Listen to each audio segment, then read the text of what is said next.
আমি যে সিটিতে থাকি এই সিটিতে আসলে ফ্রোজেন করলা ছাড়া ওরকম করলা পাওয়া যায় না। তাই হঠাৎ করে কীভাবে যেন আমি এরকম ফ্রেশ করলা পেয়ে গেলাম। আর অনেক দিন ধরে খাওয়া হয় না, কারণ প্রেগনেন্সিতে নাকি করলা খাওয়া নিষেধ, তাই আমিও অ্যাভয়েড করেছিলাম। আর আমি জানি না কেন অ্যাভয়েড করে ব্যাপারটা। তো অনেক দিন পর ভাবলাম যখন 7 মাস হয়ে গেছে এখন খেতেই পারবো, তো ওই জন্য নিয়ে আসছিলাম একটা করলাই, বেশি নিয়ে আসি নাই। যাই হোক, এই করলাটাকে ঝিরি ভাজি করবো একদম করকরে করে, একদম হলুদ মরিচ দিয়ে একদম দেশি স্টাইলে স্লো কুকিং করবো, যাতে খুব বেশি তেল না থাকে। তেল আমার খুব একটা পছন্দ না। আর এই ঝিরি ভাজির সাথে 1 প্লেট গরম ভাত অনায়াসে শেষ হয়ে যায়।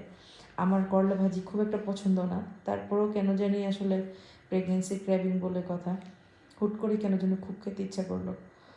যাই হোক, তো নিয়ে আসলাম। অনেক দিন পরে দেশি খাবার খাবো ভেবেই মনটা কেমন যেন আসলে নরম হয়ে গেছে। যাই হোক, সবাই আমার জন্য আশীর্বাদ করবেন।